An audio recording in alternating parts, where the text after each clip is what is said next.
Wife abandoned us to find herself and brags that I'll wait for her return. But later, karma hit her hard. Alright, so here's how my life flipped in a way I didn't see coming. I'm Alex, 34, and I thought I was in a pretty stable marriage with Sarah, who's 32. We met in high school, got together young, and despite the ups and downs, I figured we'd built something solid. We even have a little girl, Emma, who's 5. She's the best part of my life, hands down. Sarah and I both work full-time, grinding to make everything work, trying to give Emma a stable home. You know how it goes. Jobs, bills, the daily routine. We'd been talking for ages about doing something big as a family. We were going to put work on hold and just take off for a few months, explore the country, reconnect, spend some real quality time together. It wasn't some random fantasy either. We had a whole plan mapped out. We'd saved up enough to make it happen, and I thought we were on the same page. Both really looking forward to it. But man, was I wrong. Lately, I'd noticed Sarah seemed off. Not in an obvious way, but she was just distant. She'd zone out in the middle of conversations, stay up late scrolling on her phone, say she was stressed or tired whenever I asked her what was up. I assumed it was work, or just the general burnout from juggling everything. I mean, we'd both been doing the same grind for years now, so I didn't think too much of it. I figured once we got on this trip, away from everything, things would get back to normal. Big mistake on my part. One day I come home from work, and Emma's already at my parents' house. My folks were watching her for the afternoon since I was working late, so the house was quiet when I walked in. I dropped my stuff and headed into the kitchen, thinking maybe I'd start dinner or catch up on the bills, and there it was, a note on the kitchen counter. Just a simple piece of paper folded in half, with my name scribbled on it. No frills, nothing that screamed important. But when I saw her handwriting, my stomach dropped. I picked it up, barely breathing, because some instinct told me this was bad. The note was short, just a couple of lines, and I swear the words hit me like a punch to the gut. It read, "Alex, I need some time to figure things out. I'm sorry, but I have to do this on my own. I'll be back when I'm ready." That was it. Nothing about when she'd be back, why she was leaving, or even where she was going. She'd just gone. I can't even describe the shock. One minute I was coming home, thinking I'd be sitting down to dinner with my wife and planning our trip, and the next minute, she was gone. And it wasn't just a taking a walk to cool off type of gone. This was a full-on disappearing act like she'd planned it out. I looked around, half expecting to see her suitcases still sitting by the door, or maybe her car parked out front. But nope, her things were gone, and her car was nowhere to be seen. I just stood there, reading and rereading that note, trying to wrap my head around it. It didn't feel real. I kept thinking, there's no way she'd just walk out like this.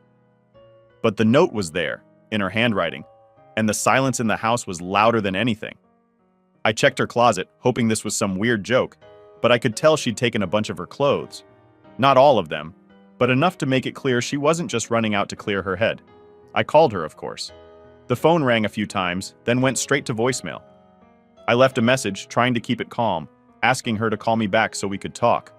I mean, how do you react to something like this? I didn't want to blow up on her voicemail. I just wanted answers.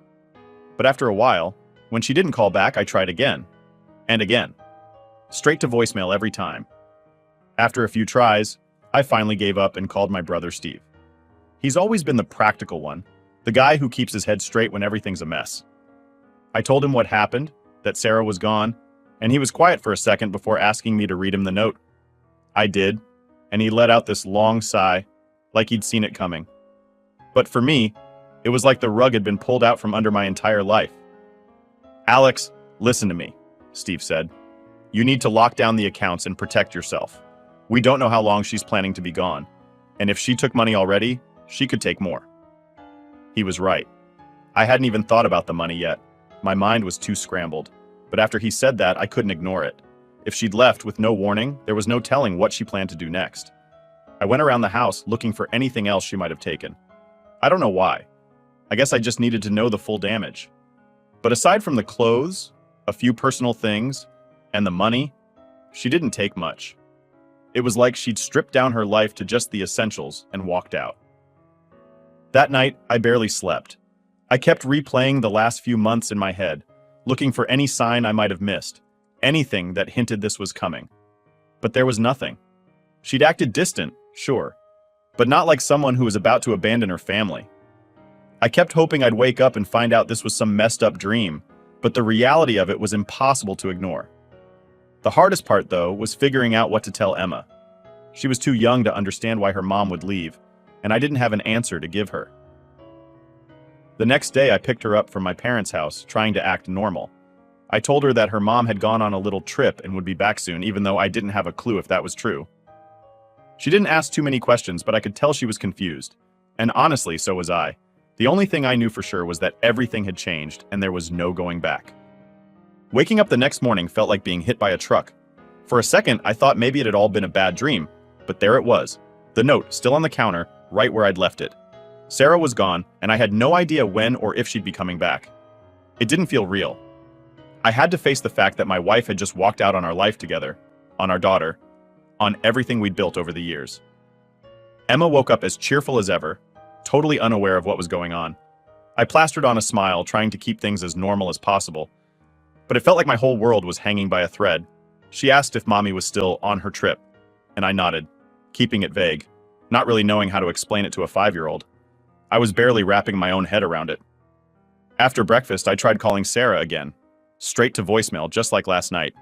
I left another message, asking her to please just call back, to at least let me know she was safe. But something told me that she wasn't going to respond, at least not anytime soon. The silence felt deafening. I decided to reach out to her closest friend, Jen, thinking maybe she'd know something. Jen and Sarah had been friends since college, and I figured if anyone would have a clue about what was going on, it'd be her. I called Jen, trying to keep it together, but my voice cracked as I explained everything. Wait, what? She just left? Jen sounded shocked, genuinely caught off guard. I haven't heard anything about this, Alex. She didn't say a word to me about needing space or wanting to leave. Her reaction confirmed what I was afraid of. Sarah hadn't even confided in her best friend. This wasn't just some random trip. It was something she'd planned and kept hidden. Jen told me she'd try to reach out to Sarah, maybe see if she'd pick up the call. She sounded as worried as I felt, but it didn't exactly bring me any comfort. Sarah had taken off without telling anyone, without even a hint of when she'd be back. And now it was all on me to keep things together. The rest of the day was a blur of trying to act normal while feeling like my whole life had been turned upside down. I took Emma to the park, played with her like I always did, but my mind was somewhere else. Every time she laughed or asked me a question, it was like a stab to the heart. I couldn't shake the image of Sarah leaving us without a second thought, leaving me to answer questions I didn't have the answers to. That night, after Emma was asleep, I finally sat down and let myself process everything. I thought about all the times that Sarah had seemed distant over the last few months. I thought about her staying up late on her phone, her saying she felt stuck and needed to find herself. At the time, I'd thought she was just stressed. I'd offered to help, to talk it out, but she'd always brush me off. And now, looking back, I realized she must have been planning this for a while. In the quiet of the house, it hit me just how alone I felt. This wasn't some small fight we'd bounce back from. This was real, and it was ripping my life apart in a way I hadn't expected. I tried to remember what Steve had told me the night before, about locking down the accounts, protecting what was left. I'd already put holds on the joint accounts and canceled the shared credit cards, but there was still this gnawing feeling that I hadn't done enough. So I sat down, logged into our bank accounts, and took a closer look. She'd already withdrawn a chunk of our savings. Not everything, but enough to leave a serious dent. I'd worked hard to save that money, and now half of it was gone. I felt this mix of anger and betrayal boiling up inside me.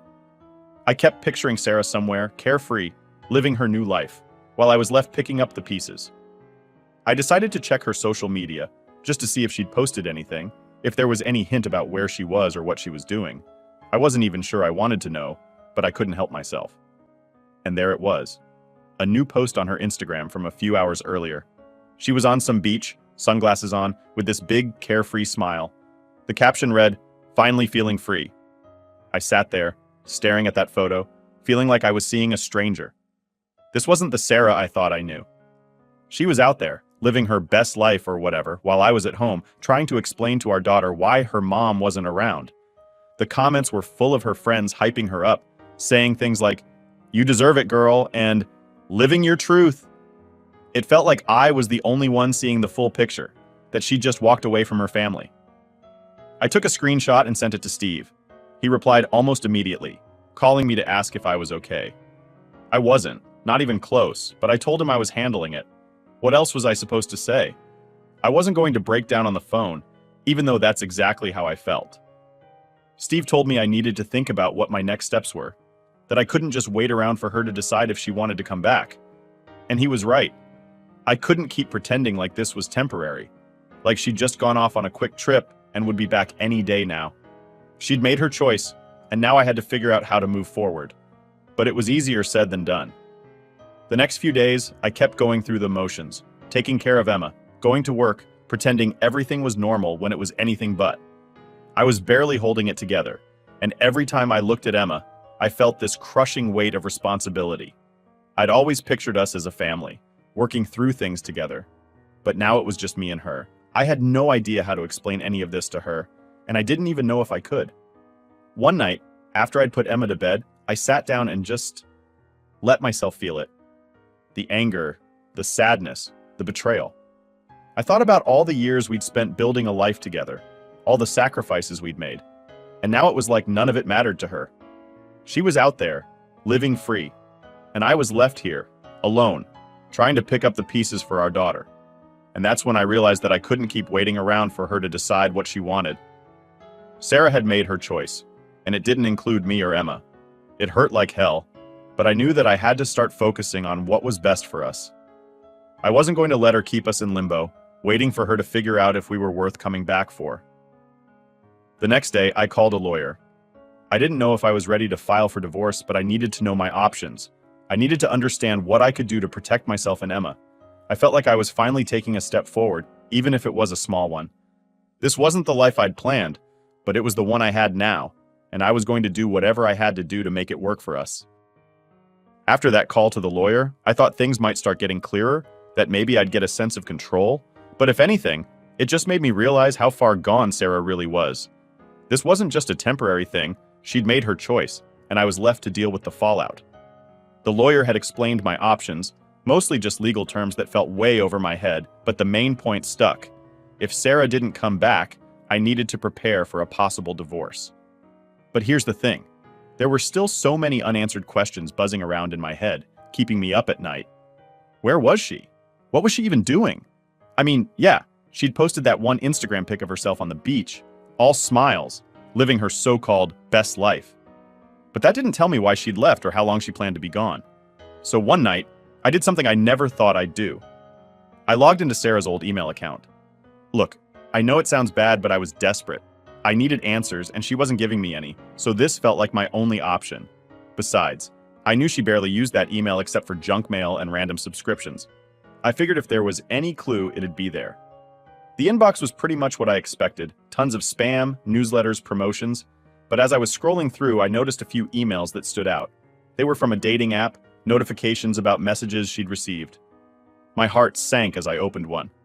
It was from some guy named Mike, and the conversation wasn't just friendly. She'd been chatting with him for weeks, maybe longer. There were more messages from other guys too, all over the last few months.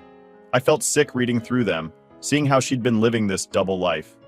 Here I was, thinking we were just a regular couple, planning a big trip to reconnect, and she'd been out there, building connections with complete strangers.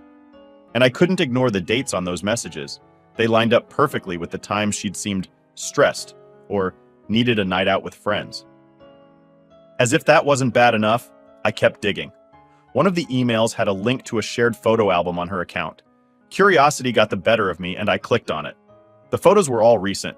Her at the beach, her at a fancy bar, her with some guy's arm around her shoulders. It was like looking at a stranger.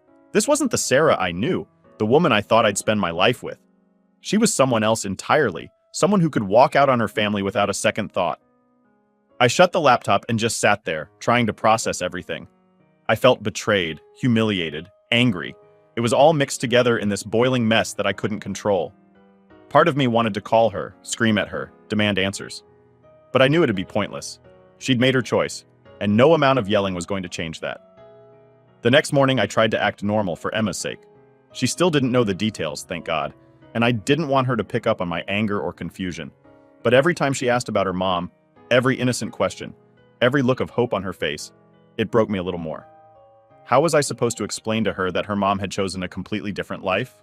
One that didn't include us? Steve called me later that day, just to check in. I hadn't told him about what I'd found. mostly because I was embarrassed. It felt like I'd been duped, like I was the last person to realize what was going on. But Steve could tell something was off, so eventually, I just let it spill. I told him about the dating app, the photos, everything. He was silent for a moment before he finally said, "Alex, you didn't deserve any of this, none of it. She's the one who messed up, not you." It felt good to hear that, but it didn't exactly solve anything. I still had to figure out what to do next. The lawyer had mentioned that if Sarah didn't come back, I could pursue a divorce for abandonment, but the thought of actually ending things that way was heavy. I mean, I never thought I'd be in this position. We'd built a life together, made promises, had a kid, and now it was all slipping through my fingers. That night, I lay awake, running through a million scenarios in my head. What if I confronted her about everything I'd found? What if I just filed for divorce and got it over with? But with every option, I kept coming back to Emma. She was the one I had to think about, the one who deserved stability in her life. I wasn't going to let Sarah's mess ruin Emma's childhood. The next morning, I decided to take Emma to the park. She deserved a day where things felt normal, even if it was just for a few hours. Watching her play, laughing and running around like everything was fine, made me realize just how much I needed to be strong for her. She was my reason for pushing forward, even if the rest of my life felt like it was falling apart. At one point, Emma stopped playing and ran over to me. She looked up at me, her big, innocent eyes filled with a question I knew was coming. "Daddy, when is Mommy coming home?" I took a deep breath, feeling that familiar pang of sadness mixed with frustration. I kneeled down, trying to look as calm as possible. "I don't know, sweetie," I said, forcing a smile. "But I promise I'll always be here, okay?" She nodded, but I could tell she wasn't satisfied with that answer. She just hugged me, holding on tight, and I hugged her back, hoping that somehow I could protect her from the reality of everything that was happening.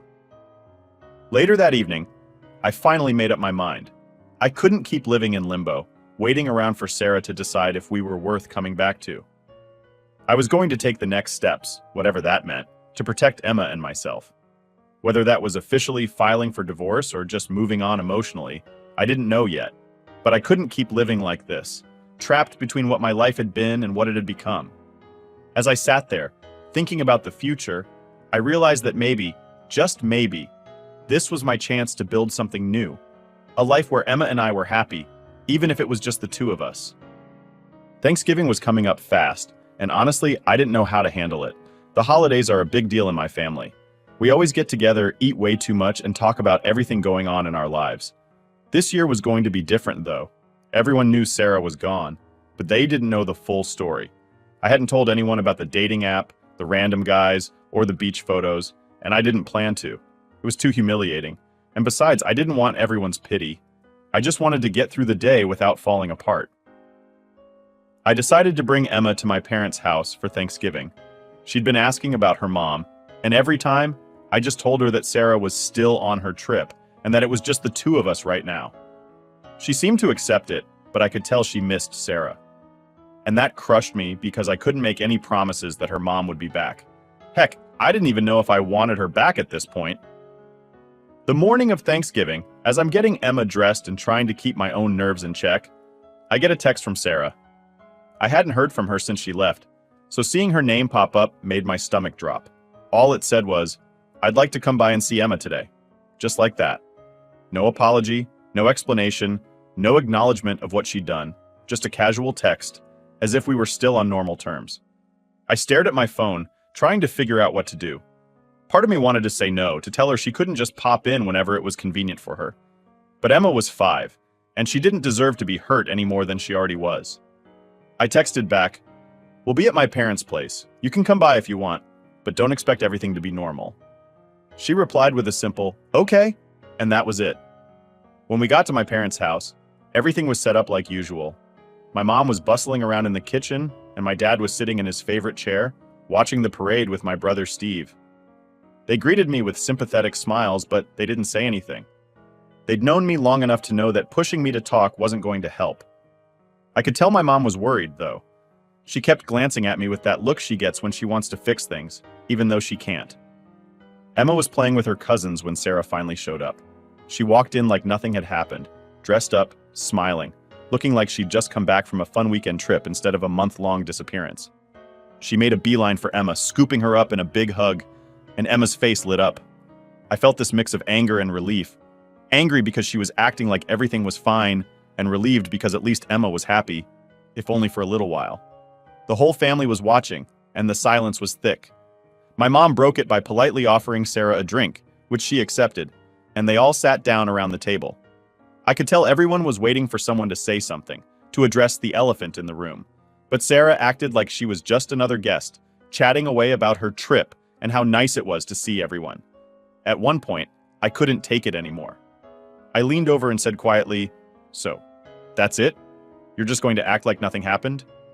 She glanced at me, barely fazed, and said, "Alex, I needed this. I needed time to figure things out." She said it so calmly, like she was explaining why she'd taken a longer than expected coffee break, not why she'd abandoned her family. I couldn't keep my voice down. "Figure things out? You walked out on Emma and me without a word. You've been gone for weeks, and now you just show up for Thanksgiving like everything's fine?" Everyone went silent, even the kids. Sarah looked uncomfortable for the first time, shifting in her seat, but she kept her calm. "I'm here now, aren't I? I wanted to be here for Emma, to show her I still care." Steve was glaring at her, and I could see the disappointment in my parents' eyes. But Sarah just brushed it off, reaching for Emma again and trying to distract her with talk about her adventures. I realized she wasn't going to own up to anything. She wasn't going to apologize or explain. To her, this was all just a minor hiccup in her life, something she could sweep under the rug. The rest of the meal was tense. Every time Sarah tried to make small talk, someone would either ignore her or give a short answer. She tried laughing it off, but it was clear she knew she wasn't welcome. After dessert, she finally stood up and said she had to go, that she had other plans. Emma looked disappointed, but she hugged her mom and asked when she'd see her again. Sarah glanced at me, and for a second, it looked like she might actually say something meaningful. But all she said was, "Soon, sweetie, I'll be back soon." And just like that, she walked out, leaving the mess behind her once again. After she left, my mom pulled me aside and asked if I was okay. I wanted to say yes, to reassure her, but I couldn't. I was angry, hurt, and feeling like I'd just watched my life unravel in real time. My dad patted me on the back, his way of saying he was there for me, even if he didn't know what to say. On the drive home, Emma was quiet. She didn't say much, just stared out the window with this sad look on her face. I tried to cheer her up, pointing out holiday lights and talking about how we decorate our place soon, but she barely responded. When we got home, she went straight to her room without a word. I sat alone in the living room, feeling the weight of everything that had happened. Thanksgiving was supposed to be a time for family, for feeling grateful, but all I felt was empty. Sarah had come in, messed everything up, and left again, leaving me to deal with the aftermath. I knew then that this was going to be the new normal, me holding everything together, while she flitted in and out whenever it suited her. I was done. Done waiting, done hoping she'd come around, done pretending everything would be okay. I didn't know exactly what my next move would be, but I knew one thing for sure. I was going to build a life for Emma and me, and it wouldn't include Sarah's half-hearted appearances. We deserved better than that. After Thanksgiving, I felt different, like something had finally snapped into place. I wasn't angry anymore, not like I'd been when Sarah first left. I was more resigned, maybe even a little relieved. She'd shown me exactly who she was, a woman who could walk away from her family, turn up when it suited her, and then leave without a second thought. It was like watching a stranger move through my life, and I was done letting her come and go like that. I'd spent enough time trying to make sense of it, enough nights lying awake wondering why. Now it was time to move on and focus on Emma and me. The days turned into weeks, and I started settling into our new normal. I found a good rhythm for Emma and me. We'd have dinner together every night, make her favorite foods, do story time before bed. I wanted her to feel safe, to know that I was here no matter what. My family was around a lot more too, especially Steve, who'd stop by just to hang out or help me fix things around the house. It was simple, but it felt good, like we were building something steady, even if it was just the two of us now. Then, right as I was getting used to this, Sarah showed up again. I was at work when she texted, saying she needed to talk, and asked if I could meet her that night. No explanation, no warning, just another demand for my time.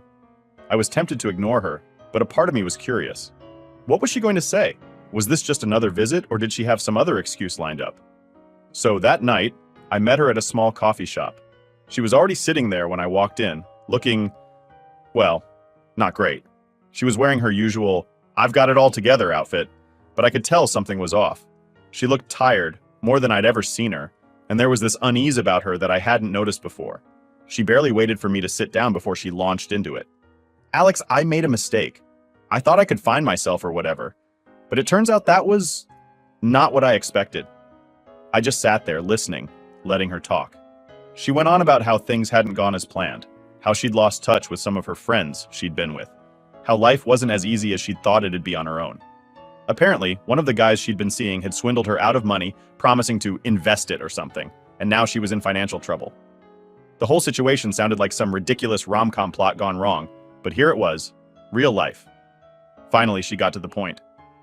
I was thinking, maybe I could come back, just until I get back on my feet. She said it so casually, as if she hadn't abandoned me and Emma, as if she hadn't completely dismantled our lives for her own adventure. I took a deep breath, choosing my words carefully. So let me get this straight, I said, looking her right in the eyes. You left us to go find yourself, you got involved with some guy who scammed you, and now you're back because you need a place to crash? She flinched, but she tried to play it off. It's not like that, Alex. I just thought maybe we could work through this. I want to make things right with you and Emma. I shook my head, feeling this strange sense of calm wash over me. You want to make things right? Sarah, you walked out without a second thought. You left me to explain to our daughter why her mom wasn't around. You show up on Thanksgiving, act like nothing happened, and now you want to come back because you're broke? She looked down, clearly not expecting me to be this direct. She probably thought I'd just cave in, that I'd let her back in like it was nothing. But I couldn't do that. Not for her, not after everything. I'm sorry, Sarah, I said, not feeling sorry at all. Emma and I have been doing fine on our own. We've moved on, or at least started to. I don't think it's fair to her, or to me, to let you come back just because things didn't go the way you planned. She tried to argue, saying how she'd changed, how she was ready to be a family again, but I could see through it. She hadn't changed. She was just facing the consequences of her actions, and now she wanted an easy way out. But life doesn't work like that. As I stood up to leave, she grabbed my arm. Alex, please, don't do this. I'm begging you. I looked at her hand on my arm, feeling a strange sense of closure. Sarah, you left. And in doing that, you made your choice. I have to do what's best for Emma now, and that means not letting her get hurt again. I walked out, feeling lighter than I had in weeks. It was like a weight had finally been lifted. I'd spent so much time worrying about what I'd done wrong, why she'd left, if there was any way to fix it. But in that moment, I realized that sometimes people make choices you can't control, and all you can do is move forward. Later that night, I called Steve and told him everything. He let out a low whistle and laughed a little. Man, I knew she'd come crawling back eventually. She just didn't realize she'd already burned all her bridges. That pretty much summed it up. She'd burned her bridges with me, and now she was realizing there was no going back. I didn't feel sorry for her. I felt relieved. Relieved that I could finally close that chapter and focus on what really mattered. Building a life for Emma and me, one where we could both feel safe and loved. In the weeks that followed, I noticed a change in myself. I wasn't angry or bitter anymore. I felt like I'd finally let go of all the weight, all the questions. Emma and I were okay, really okay, and that was enough for me. It turns out karma has a funny way of working itself out. Sarah had made her choices, and now she was facing the consequences. And as much as she wanted to come back, she couldn't, not anymore. So, there you have it. Life doesn't always go the way you plan, and sometimes people let you down in ways you can't predict. But in the end, I learned that I'm stronger than I thought, and Emma and I, we're going to be just fine.